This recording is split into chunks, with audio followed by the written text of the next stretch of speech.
আজকে তো আমরা রিসোর্টে চলে আসছি আর এখান থেকে তো ভিউটা দেখতে অনেক সুন্দর লাগতেছে। আরে বাহ, আসলেই তো এই রিসোর্টটা অনেক সুন্দর। রাজু তাড়াতাড়ি ঘরের ভিতরে আয়। আচ্ছা মা, ঠিক আছে যাচ্ছি। আরে কি ব্যাপার, ওইখানে ওইটা কি? তাড়াতাড়ি গিয়ে দেখতে লাগবে তো। মা তো এখানে ছোটর সাথে খেলা করতেছে, তাড়াতাড়ি চলে যাই। তো বের হয়ে আসলাম, এখন আমি তাড়াতাড়ি করে নিচে চলে যাই। আরে বাহ, এই রিসোর্টটা তো অনেক সুন্দর। বাহ, পুলটাও দেখি অনেক সুন্দর, অনেক মজা হবে এখানে। হ্যালো স্যার, আমি এখানে একটু ঘোরাফেরা করতেছি। ও আচ্ছা ঠিক আছে, তাড়াতাড়ি উপরে যেয়ে দেখি তো।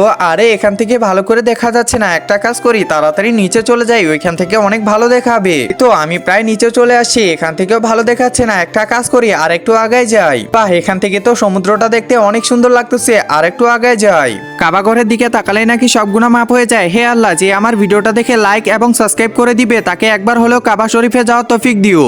এখান থেকে ভিউটা যে কি লাগতেছে কিছুই বুঝতে পারতেছি না। আরে রাজু দাঁড়া, তাড়াতাড়ি চলে আয়, আর আগাইস না, না হলে পড়ে যাবি। আচ্ছা মা ঠিক আছে, তাড়াতাড়ি চলো এখন রুমে। আচ্ছা ঠিক আছে। আরে কি ব্যাপার মা, তুমি এখানে? তাহলে আমাকে কে নিয়ে আসলো? বন্ধুরা, কে নিয়ে আসলো সেটি জানতে হলে পার্ট 2 কমেন্ট করো।